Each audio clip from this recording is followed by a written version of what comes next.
کچھ پتہ ہے، وہ اپنے آپ کو سب سے نیچے درجے کا انسان سمجھتے ہیں، اور ان کا کام یہ ہے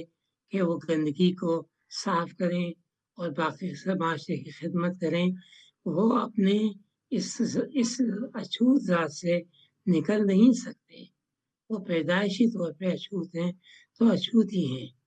یہ اگر سلسلہ ٹوٹا ہے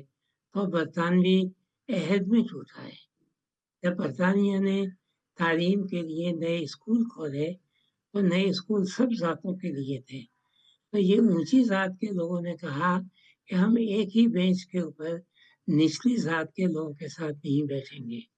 چنانچہ اچھوت لوگ زمین پر بیٹھتے تھے، اونچی ذات کے لوگ بینچوں پر بیٹھتے تھے،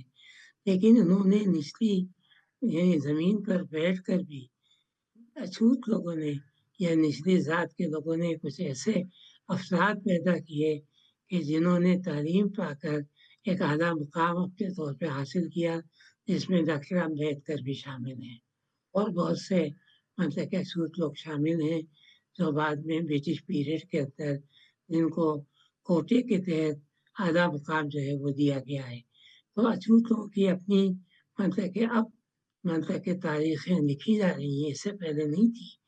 مثلاً گیان پادے جو اس کا سبالٹن کا ایک حصہ ہے اور اب امریکہ کی ایک یونیورسٹی میں پروفیسر ہیں، انہوں نے ہسٹری آف پریجوڈس لکھی ہے۔ ہسٹری آف پریجوڈس میں انہوں نے کام کیا ہے کہ ایک تو انہوں نے امریکہ کے جو بلیک ہیں ان کی تاریخ لکھی ہے کہ وہ تاریخ کے کن کن مرحلوں سے گزرے ہیں، کس عذاب سے گزرے ہیں، اور ان میں سے کچھ لوگوں نے جو اپنی یادداشتیں لکھی ہیں بلیکس نے، انہوں نے ان یادداشتوں کے حوالے دیے ہیں،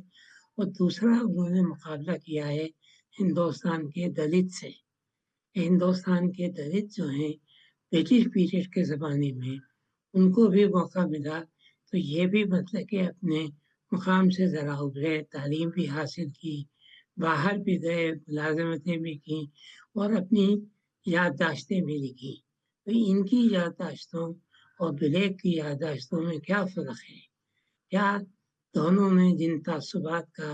مقابلہ کیا ہے وہ کیسے کیا ہے؟ اور یہ مقابلہ ختم نہیں ہوا ہے بلکہ یہ مقابلہ اب تک چل رہا ہے۔ تو گیان پانڈے کی یہ کتاب جو ہے وہ پڑھنے کے لائق ہے، ہسٹری آف پریجوڈس، اگر آپ کو موقع ملے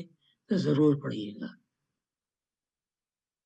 بہرحال وہ میری کتاب جو ہے اچھوت لوگوں کا ادب، اس کے اندر میں نے یہ کچھ مضامین بھی شامل کیے ہیں، اور اچھوت شاعروں کی جو شاعری ہے وہ رضی آپتی نے بہت اچھے ان کے ترجمے کیے ہیں۔ وہ اچھوت لوگوں کا ادب بہت مطلب کہ اس کے اندر اچھوت لوگوں کے بارے میں بھی ہے، اور ان کی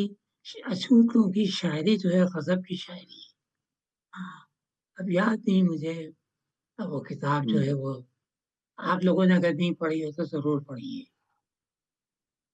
آپ لوگوں نے میری کتابیں نہیں پڑھی، افسوس اس بات کا ہے۔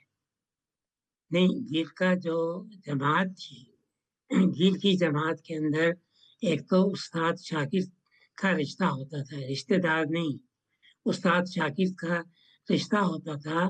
اور یہ شاگرد جو ہیں وہ استاد کے ساتھ ایک ہی مکان میں نچلے حصے میں رہتے تھے۔ اوپر جو ہے وہ گل کا ماسٹر، اور گل کا ماسٹر جو بنایا جاتا تھا وہ یہ تھا کہ کاریگروں میں سے یا ان شاگردوں میں سے جو اپنے اپنے شعبے کے تھے، اگر وہ کوئی ایسی ایجاد کرتے تھے کہ جو اب تک نہیں ہوئی ہے تو ایک کمیٹی تھی میونسپلٹی کی، وہ اس کا مطالعہ کرتی تھی، اور اگر وہ اس قابل ہوتا تھا تو پھر اس شخص کو ماسٹر کا درجہ دیا جاتا تھا۔ اچھا، ماسٹر کے جو شاگرد ہوتے تھے 4 یا 5 سال کی مدت کے اندر یہ اپنی تعلیم مکمل کرتے تھے، پھر یہ جرنی مین کہلاتے تھے، اور یہ جرنی مین جو ہیں پھر اپنی دل سے نکل کر مختلف شہروں کے اندر جا کر جو انہوں نے جس شعبے کے اندر کام کیا ہے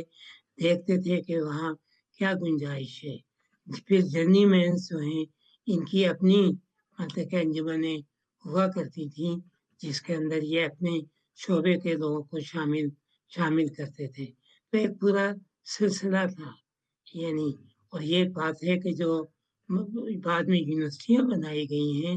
تو یونیورسٹیوں کی یعنی جو ساخت ہے تشکیل ہے وہ گلڈ کے اوپر ہی تھی. یہ ماسٹرز کی ڈگری جو دی جاتی ہے یہ منطقۂ گلڈ کے ماسٹر کی ایک یعنی ماسٹر کی طرح کی ہے. گلڈ کا یہ سسٹم جو ہے جرمنی میں 1806 کی جنگ کے بعد جس میں پروشیا کو شکست ہوئی تھی، نیپولین نے دی تھی، تب انہوں نے گلڈ کا یہ سسٹم